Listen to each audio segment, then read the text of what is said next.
اردن کے بادشاہ اور امریکی صدر نے اردن کی عالمی اور علاقائی امن کے لیے کوششوں کو جاری رکھنے کے عزم کا اعادہ کیا ہے۔ یہ تھیں اہم خبروں کی سرخیاں، اور اب سے چند لمحوں بعد تفصیل سے خبریں نشر کی جائیں۔ لیجیے اب آپ تفصیل سے خبریں سنیے۔ صاحب اسم و امیر شیخ تمیم بن حمد آل ثانی نے ڈاکٹر راشد محمد العلیمی کو یمن کی پریزیڈنشل لیڈرشپ کونسل کے چیئرمین کی حیثیت سے حلف اٹھانے پر مبارکباد کا برقی پیغام ارسال کیا ہے۔ صاحب اسم و امیر نے اپنے پیغام میں ڈاکٹر راشد محمد العلیمی کو ان کی نئی ذمہ داریوں میں کامیابی اور دونوں ملکوں کے مابین تعلقات کو مزید فروغ دیے جانے کی خواہش کا اظہار کیا ہے۔ نائب امیر شیخ عبداللہ بن حمد آل ثانی نے بھی اس موقع کی مناسبت سے ڈاکٹر العلیمی کے نام مبارکباد کا برقی پیغام روانہ کیا ہے۔ صاحب اسم و امیر شیخ تمیم بن حمد آل ثانی نے جمہوریہ فرانس کے صدر ایمینوئل میکرون کو ان کے ملک کا دوبارہ صدر منتخب ہونے پر مبارکباد کا برقی پیغام ارسال کیا ہے۔ نائب امیر شیخ عبداللہ بن حمد آل ثانی نے بھی اس موقع کی مناسبت سے فرانس کے صدر کے نام مبارکباد کا برقی پیغام روانہ کیا ہے۔ کل شورا کونسل کا باقاعدہ ہفتہ وار اجلاس منعقد ہوا، جس کی صدارت کونسل کے اسپیکر حسن بن عبداللہ الغانم نے کی۔ اجلاس کے آغاز میں کونسل نے صاحب اسم و امیر شیخ تمیم بن حمد آل ثانی کی جانب سے سماجی تحفظ اور فوجی ریٹائرمنٹ کے قوانین کے اجرا اور ریٹائر ہونے والے شہریوں کی پینشن میں اضافے کے امیری فیصلے کی تعریف کی۔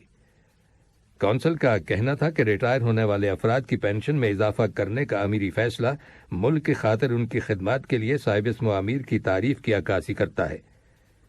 بعد میں شورا کونسل کے سیکریٹری جنرل ڈاکٹر احمد بن ناصر الفدالہ نے اجلاس کا ایجنڈا پڑھ کر سنایا، پھر اس میں درج موضوعات پر بحث مکمل کی گئی اور ان کے بارے میں مناسب فیصلے صادر کیے گئے۔ اجلاس کی کارروائی کے دوران کونسل کے گزشتہ اجلاس کے منٹس کی بھی توثیق کی گئی۔ وزارت اوقاف اور اسلامی امور نے سن 1443 ہجری کے حج کرنے کے خواہش مند شہریوں کے لیے رجسٹریشن شروع کرنے کا اعلان کیا ہے، جس پر عمل درآمد بدھ 26 رمضان المبارک بمطابق 27 اپریل سے ہوگا۔ رجسٹریشن وزارت کے محکمہ حج اور عمرہ کی ویب سائٹ کے ذریعے ہوگی، جو جمعرات 11 شوال بمطابق 12 مئی تک جاری رہے گی۔ کل وزارت اوقاف اور اسلامی امور نے ایک بیان میں اس بات کی تصدیق کی کہ حج کرنے کے خواہش مند شہری ویب سائٹ کے ذریعے بآسانی اپنے ناموں کی رجسٹریشن کروا سکتے ہیں۔ سعودی عرب کی وزارت حج اور عمرہ کی ریکوائرمنٹ کے مطابق عازمین حج کی عمر کم از کم 18 سال اور 65 سال سے زیادہ نہیں ہونی چاہیے، اور انہوں نے کووڈ-19 کی ویکسین کی بنیادی ڈوزز لے رکھی ہوں۔ کل بنگلہ دیش کی وزیر اعظم شیخ حسینہ واجد سے بنگلہ دیش میں قطر کے سفیر سری بن علی القحطانی نے ملاقات کی، جس کے دوران دونوں ممالک کے مابین دو طرفہ تعاون کے تعلقات اور انہیں فروغ دینے کے وسائل کے بارے میں تبادلہ خیال کیا گیا۔ یہ خبریں ریڈیو قطر سے نشر کی جا رہی ہیں۔ وزارت صحت عامہ کی رپورٹ کے مطابق ملک کے اندر گزشتہ 24 گھنٹوں کے دوران کرونا وائرس کے 113 نئے کیسز رجسٹر کیے گئے ہیں، جبکہ اسی دوران وائرس کے مزید 102 مریض صحتیاب ہو گئے ہیں، جس کے بعد اس وبائی بیماری سے شفا پانے والے مریضوں کی تعداد اب 3,62,776 ہو گئی ہے۔ وزارت کا کہنا ہے کہ نئے کیسز میں 109 کا تعلق لوکل کمیونٹی سے ہے، جبکہ 4 کیسز مسافروں میں سے ہیں۔ ادھر قومی ویکسینیشن پروگرام کے تحت اس پروگرام کے آغاز سے لے کر اب تک لوگوں کو ویکسین کی 6,07,40,482 ڈوزز دی جا چکی ہیں، جبکہ گزشتہ 24 گھنٹوں کے دوران لوگوں کو ویکسین کی 2,650 ڈوزز دی گئی ہیں۔ علاوہ ازیں وزارت کا یہ بھی کہنا ہے کہ لوگوں کو اب تک ویکسین کی 1,05,23,381 بوسٹر ڈوزز دی جا چکی ہیں، اور یوں قطر کی ٹوٹل آبادی کے 89.1% لوگ مکمل طور پر ویکسینیٹڈ ہو چکے ہیں۔ اردن کے شاہ عبداللہ دوم اور امریکہ کے صدر جو بائیڈن نے اردن کی عالمی اور علاقائی امن کے لیے کوششوں کو جاری رکھنے کے عزم کا اعادہ کیا ہے۔ اردن کی خبر رساں ایجنسی کی رپورٹ کے مطابق دونوں رہنماؤں نے کل ایک ٹیلی فون گفتگو میں دو طرفہ تعلقات اور دونوں ملکوں کے مابین اسٹریٹجک شراکت داری اور تمام شعبوں میں تعلقات کو فروغ دینے کے وسائل کے بارے میں تبادلہ خیال کیا۔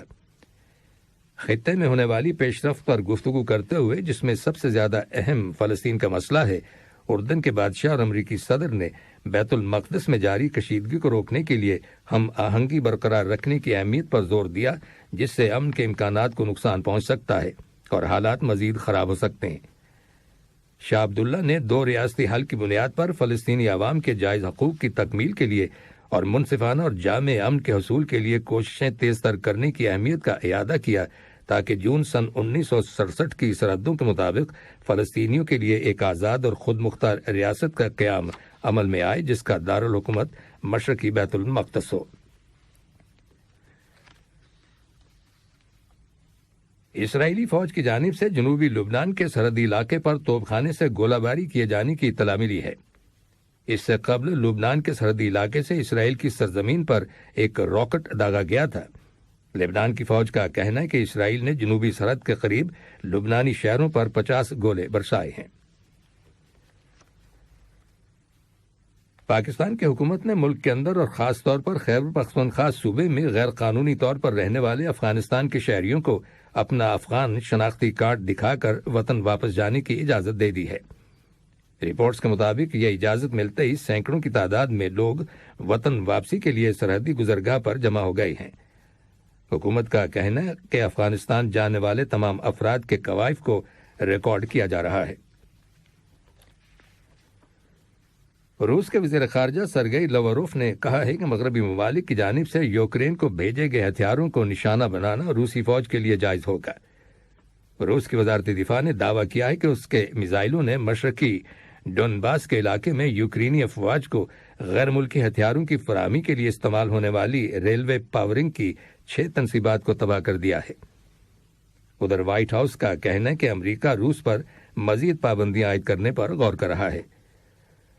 اقوام متحدہ کے سیکریٹری جنرل اینٹونیو گٹرس آج روس اور یوکرین کے 3 روزہ دورے پر جا رہے ہیں، جبکہ یوکرین کی جنگ کے حوالے سے اقوام متحدہ کے محدود کردار پر تنقید کی جا رہی ہے۔ واضح ہے کہ اقوام متحدہ کی سلامتی کونسل یوکرین کی جنگ کی مذمت کرنے کے معاملے میں کوئی قرارداد منظور کرنے میں ناکام رہی ہے۔ آخر میں اہم خبروں کی سرخیاں ایک بار پھر سن لیجیے۔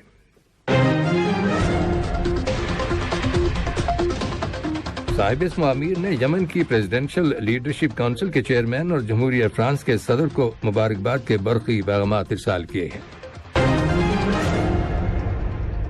وزارت اوقاف اور اسلامی امور نے سن 1443 ہجری کے حج کرنے کے خواہش مند شہریوں کے لیے رجسٹریشن شروع کرنے کا اعلان کیا ہے، جس پر عمل درآمد بدھ 26 رمضان المبارک بمطابق 27 اپریل سے ہوگا۔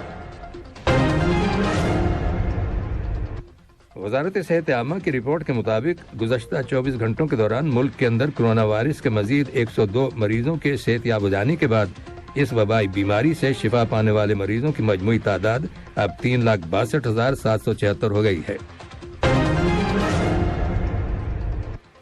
اور اردن کے بادشاہ اور امریکی صدر نے اردن کی عالمی اور علاقائی امن کے لیے کوششوں کو جاری رکھنے کے عزم کا اعادہ کیا ہے۔